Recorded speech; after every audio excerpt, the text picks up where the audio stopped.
अस्सलाम वालेकुम everyone and welcome back to my channel once again. कैसे हैं आप सब? आई रियली होप बिल्कुल ठीक ठाक होंगे, मज़े में होंगे और अपनी लाइफ को एंजॉय करे होंगे।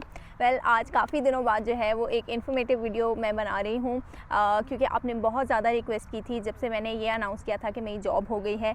आप लोग पूछ रहे थे कि मैं आपके साथ शेयर करूँ क्या प्रोसेस था, क्या मैंने किया, क्या टिप्स एंड ट्रिक्स हैं। तो वो सब चीज़ें जो है वो मैंने कंबाइन कर ली हैं। ये बहुत सारे पॉइंट्स मैंने लिख कर रखे हैं, तो ये सब कुछ मैं आपके साथ शेयर करूँगी। आई होप कि आपकी बहुत सारी हेल्प होगी और जो भी डाउट्स वगैरह हैं वो क्लियर हो जाएंगे। और let's begin. Okay, so the tip number 1 is consistency. Consistency किसी भी चीज़ के लिए बहुत ज़्यादा इंपॉर्टेंट होती है। तो जब आप जॉब हंटिंग स्टार्ट करते हैं तो ये एक फुल एक प्रोसेस होता है। इसके लिए आपको रोज़ाना जो है वो थोड़ा थोड़ा करके मेहनत करनी पड़ती है। ऐसा नहीं है कि आप एक दिन बैठेंगे और आप जितनी भी जॉब्स अवेलेबल होंगी वो अप्लाई कर देंगे तो आपको जॉब मिल जाएगी, ऐसा नहीं होता। You have to dedicate time to hunt for jobs. ठीक है, आपको वेबसाइट्स पे जाके देखना पड़ता है, रोज़ के रोज़ जो है वो देखना पड़ता है कि कोई नई जॉब आई है तो उसके लिए अप्लाई करना पड़ता है। क्योंकि ऐसा होता है कि ज़रूरी नहीं है कि हर रोज़ कोई नई जॉब आई होगी, या अगर हर रोज़ नई जॉब आई भी हुई है तो ज़रूरी नहीं है कि वो आपकी क्वालिफ़िकेशंस के साथ जो है वो मैच करी होगी। तो आपको देखना पड़ता है रोज़ के जो जॉब्स आ रही हैं उनके अंदर से आपको फ़िल्टर करनी पड़ती हैं कि कौन सी जॉब्स आपके इंटरेस्ट की हैं और आपकी क्वालिफ़िकेशंस के साथ मैच हो रही हैं। तो मतलब आप रोज़ के रोज़ अगर अप्लाई करेंगे तो फॉर एग्ज़ाम्पल आप 10 जॉब्स को अप्लाई करें हैं तो उनमें से हो सकता है सिर्फ 3 या 4 से आपको जवाब आएगा। ठीक है, और उन 3 या 4 में से ज़रूरी भी नहीं है कि आप जो है वो जो जवाब आएगा वो पॉजिटिव रिस्पॉन्स होगा। ठीक है, वो सिर्फ ये एक्नॉलेजमेंट होगी कि आपका जो है वो हमने रिज्यूमे देख लिया है। ठीक है, और उनमें से कुछ होते हैं जिनका ऑनलाइन टेस्ट हो जाता है या ऑनलाइन कोई प्रोसेसेस वगैरह हो जाते हैं, but that's not even sure कि मतलब वो टेस्ट जो है वो आपको आगे इंटरव्यू तक लेकर जाएगा। तो ये चीज़ जो है वो आपको रोज़ के रोज़ करनी होती है। ओके, अब कंसिस्टेंसी तो है, लेकिन ज़रूरी नहीं है कि आप जो है वो इस चीज़ को इतना अपने ऊपर हावी कर लें कि आप सारा दिन कहें कि नहीं मैंने तो सारा दिन और कोई काम नहीं करने, मैंने सिर्फ जॉब्स अप्लाई करनी है। ऐसा भी नहीं होता। आपको इसे बैलेंस करना पड़ता है अपनी बाकी एक्टिविटीज़ के साथ, क्योंकि अगर आप एक चीज़ को अपने सर पे हावी कर लेते हैं तो वो भी आपके लिए बहुत मुश्किल हो जाती है, क्योंकि उसको मैनेज करना आपके लिए मुश्किल हो जाता है। वो आपकी मेंटल हेल्थ को इफ़ेक्ट करती है और आपकी जो सोचने समझने की जो कैपेसिटी होती है उसको काफ़ी रिड्यूस कर देती है। तो जब आपने कंसिस्टेंसी लानी है इस प्रोसेस में तो आपने एक रियलिस्टिक टाइम फ्रेम बनाना है। फॉर एग्जांपल मेरे केस में मैं जस्ट 2 से 3 घंटे दिन में ऐसे होते थे जो मैं डेडिकेट कर देती थी कि इस टाइम में मैंने और कोई काम नहीं करना सिवाय जॉब्स अप्लाई करने के। I used to be alone at home, तो मैं उस सारे टाइम में सिर्फ और सिर्फ जॉब्स अप्लाई करती थी। अब कंसिस्टेंसी से क्या होता है, ये भी होता है कि you are on top of things. ठीक है, जैसे मैंने बताया कि रोज़ जो जॉब्स आएंगी आपको ये नहीं करना पड़ेगा कि पिछले पूरे महीने की जॉब्स उठा के आप देखेंगे कि इनमें से कौन सी मेरी मर्ज़ी की है और मैं उसके लिए अप्लाई करूं। और दूसरी चीज़ ये कि जब आप कंसिस्टेंट होंगे तो उससे ये फ़ायदा भी होगा कि आप जॉब्स के साथ अपडेटेड हैं। आप जैसे जॉब आ रही है उसके लिए वैसे अप्लाई कर रहे हैं, तो you are an early bird in this case. और आपके पास ज़्यादा कह सकते हैं कि इस चीज़ के चांसेस हैं कि आपकी रिज्यूमे को जो है वो प्रेफरेंस मिलेगी, क्योंकि ये चीज़ फैक्ट है। जॉब रिक्रूटर्स ये बात कहते हैं अपने मुंह से कि जब बहुत सारी एक पोजीशन के लिए बहुत सारी एप्लीकेशंस आती हैं तो आफ्टर लाइक टॉप 25 टॉप 50 रिज्यूमेज़ जो वो उनको सबसे पहले रिसीव होती हैं, उसके बाद वो रिज्यूमेज़ नहीं देखते अनलेस वो किसी के रेफरेंस से आई है और स्पेसिफिकली जो है वो उनको किसी ने रिक्वेस्ट की है कि आप इस बंदे की रेज्यूमे जो है वो इन सारे एप्लीकेशंस में से उठा के देखें। तो इस चीज़ का आपको बहुत सारा फ़ायदा है। ओके जी, अब सेकंड मोस्ट इम्पॉर्टेंट चीज़ जो आ जाती है वो आ जाती है कि आपका रेज्यूमे और आपका कवर लेटर जो है वो हर टाइम प्रिपेयर्ड होना चाहिए। अब हर टाइम कैसे प्रिपेयर्ड होगा उसके बारे में बात कर लेते हैं, क्योंकि मैंने पहले अपनी रेज्यूमे राइटिंग वाली वीडियो में बताया था कि आपका रेज्यूमे जो है वो टेलर मेड होना चाहिए हर जॉब के लिए। ठीक है, तो अब आपको ये तो पता नहीं है कि आप किस तरह की जॉब के लिए अप्लाई कर रहे होंगे, तो किस तरह से आपका रेज्यूमे हर टाइम रेडी हो। उसके लिए आपने करना ये होता है, टिप ये होती है कि आप अपना मास्टर रेज्यूमे जो है वो रेडी कर लेते हैं। ठीक है, अब मास्टर रेज्यूमे जो है वो आपके पास 2 या 3 भी हो सकते हैं। सो फॉर एग्जांपल अगर मेरी बात करें तो मेरी इलेक्ट्रॉनिक्स इंजीनियरिंग की डिग्री थी। ठीक है, but I was interested in coding jobs is well and IT की जॉब्स के लिए भी मैं सर्टिफिकेशन कर रही थी, ठीक है। So there are 3 kinds of jobs जो जिनके लिए मैं एलिजिबल हूँ, ठीक है। एक इंजीनियरिंग की हो गई, एक IT की हो गई और एक कोडिंग की हो गई, ठीक है। So that means I should have 3 types of resumes ready all the time, ठीक है। 3 तरह की मास्टर रेज्यूमेज होंगी मेरे पास। अब 3 तरह की किस तरह की होंगी? एक इंजीनियरिंग से रिलेटेड होगी जो कि फोकस करेगी मेरी इंजीनियरिंग रिलेटेड स्किल्स के ऊपर, जैसे सर्किट्स बनाने या डिजिटल लॉजिक जो है वो उससे रिलेटेड, या फिर कम्युनिकेशन या नेटवर्किंग से रिलेटेड वो चीज़ें होंगी, ठीक है। दूसरी कोडिंग से रिलेटेड कि मैंने कोडिंग के कौन से कोर्सेज़ किए, उससे मतलब मैंने कोई प्रोजेक्ट्स वगैरह बनाए उससे रिलेटेड, या मेरी कौन कौन सी लैंग्वेजेस में जो है वो मुझे प्रोफिशेंसी है, तो वो सारी चीज़ें। और फिर IT से रिलेटेड मैंने क्या क्या किया, कोई सर्टिफिकेशंस ली, कोई मेरी स्किल्स हैं या कोई मेरे शौक हैं या कोई मेरी हॉबीज़ थी, तो वो सारी चीज़ें। तो आई हैड लेकिन क्योंकि मैं इंटरेस्टेड थी सिर्फ 2 तरह की जॉब्स में, तो मैंने 2 तरह की मास्टर रेज्यूमेज जो हैं वो अपनी रेडी करके रखी हुई थी। एक जो फोकस कर रही थी मेरी कोडिंग और मशीन लर्निंग की फील्ड के ऊपर, ठीक है, और दूसरी जो है फोकस करती थी मेरी IT के सर्टिफिकेशंस जो कि मैं करंटली ले रही थी, और उसके अलावा लाइक कोई स्किल्स थी मेरी या कोई मेरी हॉबीज़ थी या कोई मैंने ऐसे काम किए थे, उन सारी चीज़ों को जो है वो कवर कर। तो अब फ़ायदा क्या होता है आपको मास्टर रेज्यूमेज़ बनाने का? जैसे कि मैंने बताया था कि आपको हर जॉब के लिए अपना रेज्यूमे जो है वो टेलर करना पड़ता है। तो आपका अगर मास्टर रेज्यूमे जो है वो रेडी होगा तो आपके लिए रेज्यूमे टेलर करना जो है वो बहुत आसान हो जाएगा। अब मास्टर रेज्यूमे में आपके पास हर चीज़ इंक्लूडेड होनी चाहिए, हर तरह की स्किल, हर तरह की क्वालिफ़िकेशन, हर तरह की आपकी एजुकेशन, हर तरह का बैकग्राउंड, आपकी कोई हॉबीज़ थी, आपने कोई वॉलंटियर वर्क किया, ठीक है, तो वो हर चीज़ जो है वो आपकी मास्टर रेज्यूमे में होगी। एंड देन जब आपको कोई जॉब आती है तो आप उनमें से वो स्किल्स जो हैं जो उस जॉब के लिए मांगी गई हैं, you can just keep them, और बाकी चीज़ें आप डिस्कार्ड करके एक नया रेज्यूमे जो है वो प्रिपेयर कर सकते हैं। और कोई अगर नई चीज़ ऐड करनी है तो आप उस वक्त ऐड कर सकते हैं। अब इसका एक और फ़ायदा क्या होगा कि क्योंकि आपके पास मास्टर रेज्यूमे जो है वो रेडी था, तो जैसे मैंने पहले बताया, you will B N early bird, ठीक है। You can grab the opportunities on the go. जैसे जॉब आएगी आप उसके लिए अप्लाई कर सकते हैं, ठीक है। कुछ जॉब्स क्योंकि ऐसी भी होती हैं विच आर टाइम कंस्ट्रेंट, कुछ देर के लिए पोस्ट होती हैं और फिर दे गो अवे, ठीक है। ऐसा मैंने बहुत दफ़ा देखा है, 1 घंटे के लिए जॉब आती है और फिर वो वहाँ से गायब हो जाती है। आप सेव करके रखते हैं, बट लेटर जब आप फॉर एग्जांपल 2 घंटे बाद गए, 3 घंटे बाद या नेक्स्ट डे आप जाके देखते हैं तो वो जॉब वहाँ पे नहीं होती। तो इस तरह की जो जॉब्स पोस्ट होती हैं आप उनको राइट अवे अप्लाई कर सकते हैं, क्योंकि आपके पास आपका मास्टर रेज्यूमे जो है वो उस वक्त रेडी था। ओके जनाब, जो नेक्स्ट चीज़ जिसको कनाडा में बहुत ज़्यादा प्रेफरेंस दी जाती है वो है आपकी लिंक्डइन की प्रोफाइल। और लिंक्डइन की प्रोफाइल आपकी हमेशा रेडी होनी चाहिए, प्रेजेंटेबल होनी चाहिए, बिल्कुल आपकी रेज्यूमे और कवर लेटर की तरह। अच्छा, अब इसके बारे में अगर हम बात करें तो कैसे आप उसको अप टू डेट रख सकते हैं। आप ऑब्वियसली जो आपकी क्वालिफ़िकेशंस हैं, जो आपकी एजुकेशन है या जो आप करेंटली कर रहे हैं, वो सारा कुछ आपने अपने अबाउट में या आपके होम पेज में जो है वो हर टाइम अपडेटेड होना चाहिए, ठीक है, ताकि जो भी आप जॉब के लिए अप्लाई करें वो आपकी लिंक्डइन प्रोफाइल खोल के देखें तो उन्हें अप टू डेट इन्फॉर्मेशन मिले। कुछ ऐसा ना हो कि आपने रेज्यूमे पे लिखा था कि आप करंटली ये कर रहे हैं और आपकी लिंक्डइन की प्रोफाइल के ऊपर वो चीज़ मौजूद ही ना हो, तो ये एक तरह से डिसऑनेस्टी या डिस्क्रिपेंसी आ जाती है आपकी इन्फॉर्मेशन में, ठीक है। तो इसका मतलब है कि आप राइट इन्फॉर्मेशन जो है वो प्रोवाइड नहीं कर रहे, ठीक है, तो वो चीज़ वहाँ पर मौजूद होनी चाहिए। इसके अलावा जो एक और चीज़ है वो ये है कि आपकी लिंक्डइन प्रोफाइल पे आपकी प्रेजेंस शो होनी चाहिए।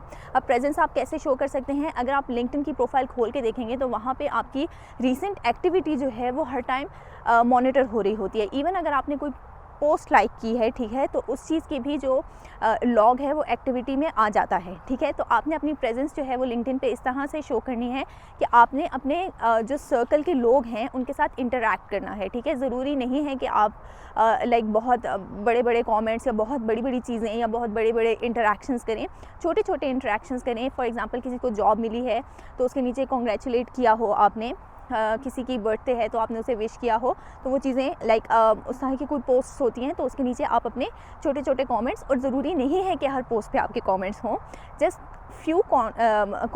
फ्यू इंटरैक्शंस पर वीक जो है दे आर इनफ, ठीक है। वो सिर्फ ये बताते हैं that you are up to date with your circle, आप उनके साथ इंटरैक्ट कर रहे हैं, आपकी नेटवर्किंग जो है वो बहुत अच्छी है।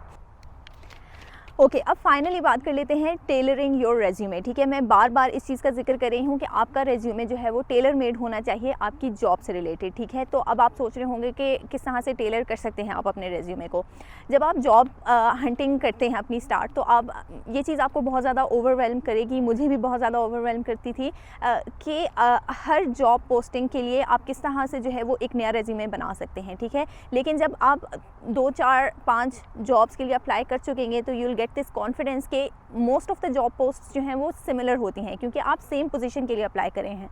फॉर एग्जांपल मैं आईटी की जो जूनियर लेवल पोजीशन है, ठीक है, जो बिल्कुल बेसिक पोजीशन है, उसके लिए अप्लाई कर रही थी। तो उसके लिए जो जितनी भी रिक्वायरमेंट्स थी हर कंपनी की, वो ऑलमोस्ट सिमिलर थी। ठीक है, बट हर जॉब पोस्टिंग के अंदर कुछ कीवर्ड्स यूज़ किए होते हैं उन्होंने, जो कि उस जॉब पोस्टिंग के लिए स्पेसिफिक होते हैं। ठीक है, you need to capture those words, you need to figure out, you need to like notice कि वो वर्ड्स कौन से हैं हर जॉब पोस्टिंग से related, and how can you incorporate those words in your resume. ठीक है, तो जो बेसिक स्किल्स होती हैं, ठीक है, एक बेसिक आईटी लेवल पोजीशन की फॉर एग्जांपल अगर हम बात करें, तो आपकी कम्युनिकेशन स्किल्स अच्छी होनी चाहिए, आपको फ़ोन कॉल जो है वो अटेंड करनी आनी चाहिए, आपको प्रॉब्लम रेजोल्यूशन आपकी अच्छी होनी चाहिए। ठीक है, तो ये चीज़ें जो हैं वो हेल्प करती हैं आपकी जॉब में।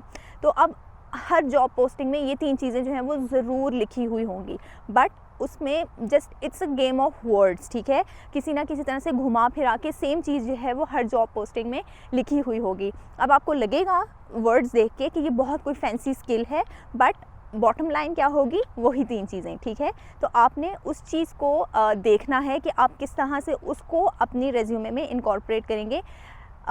आपने वर्ड्स वही यूज़ करने हैं जो कुछ उस जॉब पोस्टिंग में लिखा हुआ है। ठीक है, आपने देखना है, हाईलाइट करना है कि उन्होंने किस तरह से उन वर्ड्स को यूज़ किया है, उन क्वालिटीज़ के लिए, उन स्किल्स के लिए। ठीक है, और आपने उसी तरह से अपनी जो आपकी रेज्यूमे है उसके अंदर उन वर्ड्स को जो है वो लिखना है।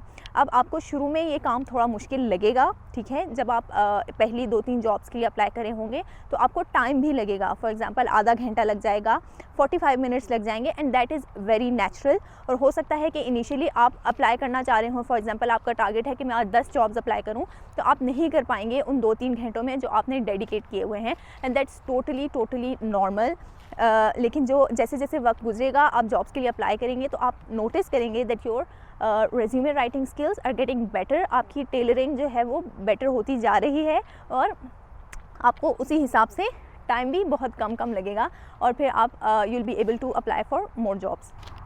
Okay, now let's talk about tip number 5, जो कि है keep preparing for your interviews on the side while you are applying for the jobs. अब ये चीज़ क्यों इंपॉर्टेंट है? यूजुअली जब हम जॉब्स के लिए अप्लाई कर रहे होते हैं तो हमारे जहन में जो मोस्ट इंपॉर्टेंट चीज़ होती है उस टाइम पे वो रेज्यूमे ही होता है, या फिर सेकंड मोस्ट इंपॉर्टेंट चीज़ जो हमारे जहन में होती है वो कवर लेटर होता है। And we are so focused on our resume and our cover letter that we forget about the most important aspect of job hunting, जो कि है इंटरव्यू।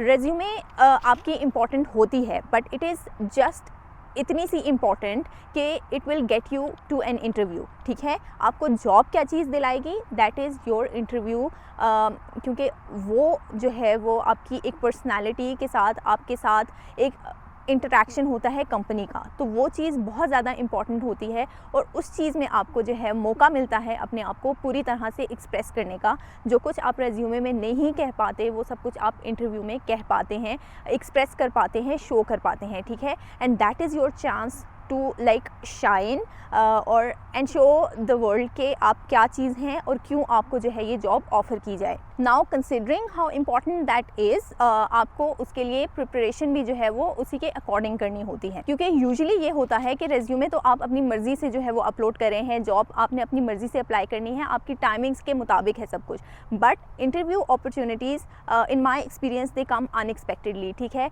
आपको नहीं पता कि आपको इंटरव्यू की कॉल कब आएगी, so you need to be prepared for it before hand.